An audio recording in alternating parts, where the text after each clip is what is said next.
Assalamualaikum warahmatullahi wabarakatuh. Perkenalkan, nama saya Ilham Imani Amin. Saya mahasiswa program studi pendidikan matematika pasca sarjana UHAMKA. Salam literasi untuk kita semua, mahasiswa yang rajin membaca dan menulis. Pada kesempatan ini, saya akan membahas tentang artikel ilmiah. Dalam menulis artikel ilmiah, kita perlu memperhatikan sistematika penulis artikel ilmiah. Sebuah artikel ilmiah memiliki beberapa bagian, di antaranya bagian judul, kemudian identitas penulis, abstrak, pendahuluan, tinjauan pustaka atau kajian teori, metode penelitian, hasil dan pembahasan, penutup, dan daftar pustaka. Sebuah artikel ilmiah hendaknya ditulis dengan bahasa yang baik, singkat, dan jelas. Ditulis dengan kata-kata yang banyak informasi. Biasanya artikel ilmiah memuat atau berupa ukubahan dari laporan hasil penelitian yang ditulis dan dipublikasikan oleh satu atau beberapa orang. Isi dari artikel ilmiah harus asli, di antaranya membuat penemuan yang benar-benar baru atau penyempurnaan penemuan yang sudah ada. Artikel ilmiah biasanya dipublikasikan di dalam proceeding atau jurnal ilmiah. Nah, bagian pertama adalah judul. Judul itu selalu diiringi dengan identitas penulis. Judul bisa ditulis paling akhir setelah kita menulis artikel. Judul yang baik ditulis dengan sedikit kata-kata tapi menjelaskan isi artikel. Jumlah kata biasanya terdiri dari 15 sampai 14 kata. Judul artikel ilmiah hendaknya menghindari kata-kata klise, seperti kata-kata yang monoton studi. Di bawah judul selalu ada identitas penulis. Identitas penulis terdiri dari nama penulis dan korespondensi. Penulis sebuah artikel ilmiah bertanggung jawab atas isi artikel. Penulis bisa terdiri dari satu orang, bahkan lebih. Nama penulis ditulis dengan tanpa gelar. Korespondensi biasanya terdiri dari instansi dan alamat email. Bagian berikutnya adalah abstrak. Abstrak memuat ringkasan atau ulasan yang menjelaskan seluruh isi tulisan, baik itu latar belakang, metode penelitian, sampel penelitian, dan hasil penelitian. Abstrak bisa dibaca secara mandiri, biasanya terdiri dari satu paragraf, dan umumnya ditulis dengan 150 kata sampai dengan 250 kata. Di dalam abstrak, tidak ada singkatan, tidak ada kutipan, tidak ada grafik, tidak ada tabel, dan tidak ada juga gambar. Biasanya abstrak ditulis dengan bahasa Indonesia dan bahasa Inggris. Jika tertulis bahasa Arab, boleh juga abstrak ditulis dengan bahasa Arab. Tujuan abstrak adalah menyediakan informasi kepada pembaca untuk mengambil keputusan apakah dia perlu membaca keseluruhan atau tidak keseluruhan isi dari suatu artikel ilmiah. Untuk itu, sebuah abstrak biasanya berisi singkatan tentang tujuan. Kemudian tentang metode. Kemudian tentang ringkasan hasil penelitian. Kesimpulan yang penting. Abstrak selalu diiringi dengan kata kunci. Kata kunci berisi konsep-konsep penting yang dibahas dengan artikel. Biasanya kata kunci minimal 3 sampai dengan 5 kata. Bagian selanjutnya adalah pendahuluan.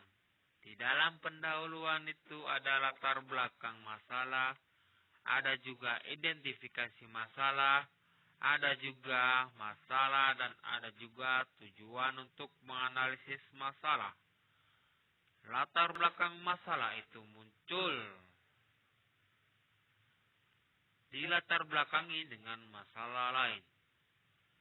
Identifikasi masalah adalah luas, maka seorang peneliti melakukan identifikasi masalah agar cangkupan masalahnya teridentifikasi. Masalah akan muncul secara jelas setelah peneliti melakukan identifikasi. Tujuan untuk menganalisis masalah itu bisa dilihat dari latar belakang masalah, identifikasi masalah, dan masalah.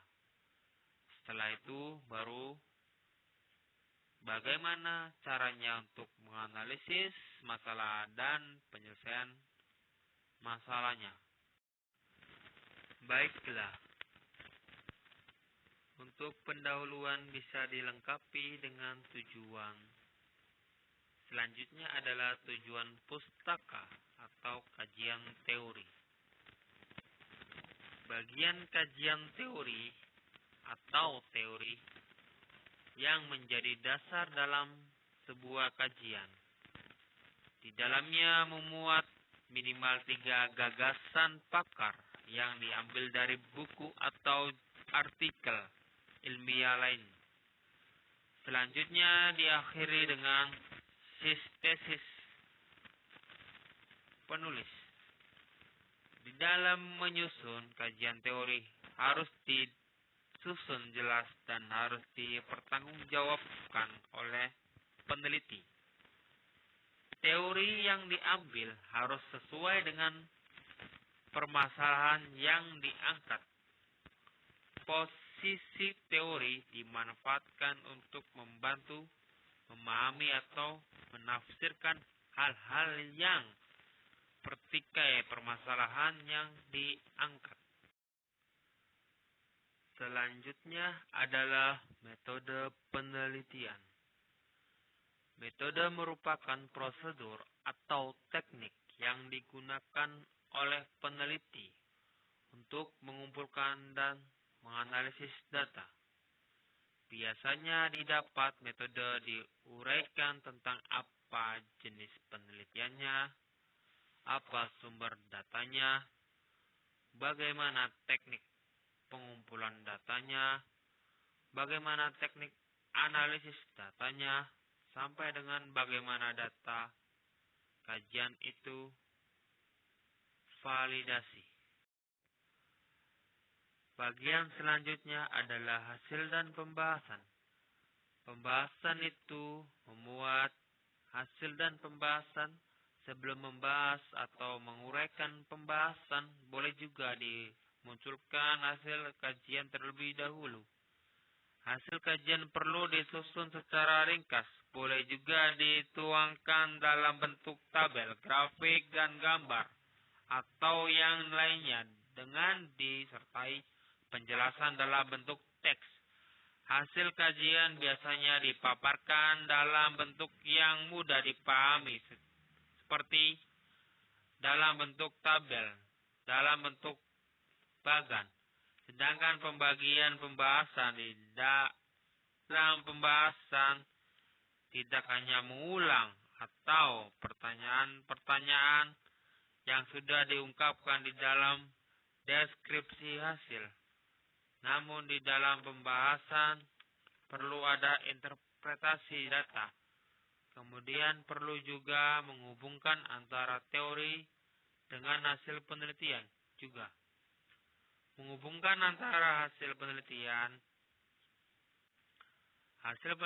yang sudah ada dan hasil penelitian yang Anda tulis. Dengan kata lain, dalam pembahasan memuat tentang arti dari hasil yang diperoleh dan mengapa itu berbeda atau mendukung gagasan penelitian yang sudah ada.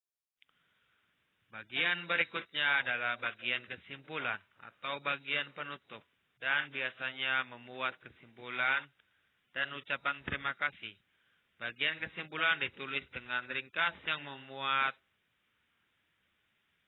informasi yang cukup sehingga pembaca mengetahui bahwa Anda telah membuktikan hipotesis Anda dan mengetahui kelebihan serta kekurangan metode yang digunakan. Kekurangan-kekurangan yang ditemukan dalam kajian dapat menjadi peluang bagi peneliti lain untuk meneliti dan menyusun penelitian yang selanjutnya. Sebuah kesimpulan hendaknya menjadikan sesuatu yang baru, sesuatu yang penting dari tulisan yang dibuat dalam bentuk artikel ilmiah ini. Dari penelitian yang dibuat sementara ucapan terima kasih biasanya ditujukan kepada pihak-pihak yang berkontribusi terhadap penelitian, terhadap kajian yang dilakukan. Bagian terakhir adalah bagian daftar pustaka. Daftar pustaka bisa ditulis dengan manual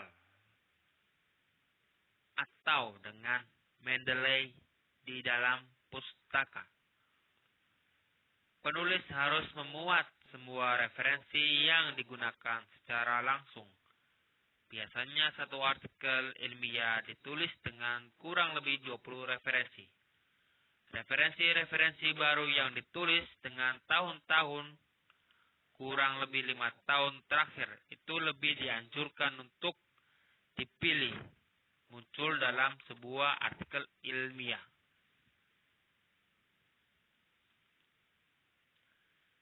Demikian tentang penjelasan artikel ilmiah yang bisa ditulis dari artikel penelitian.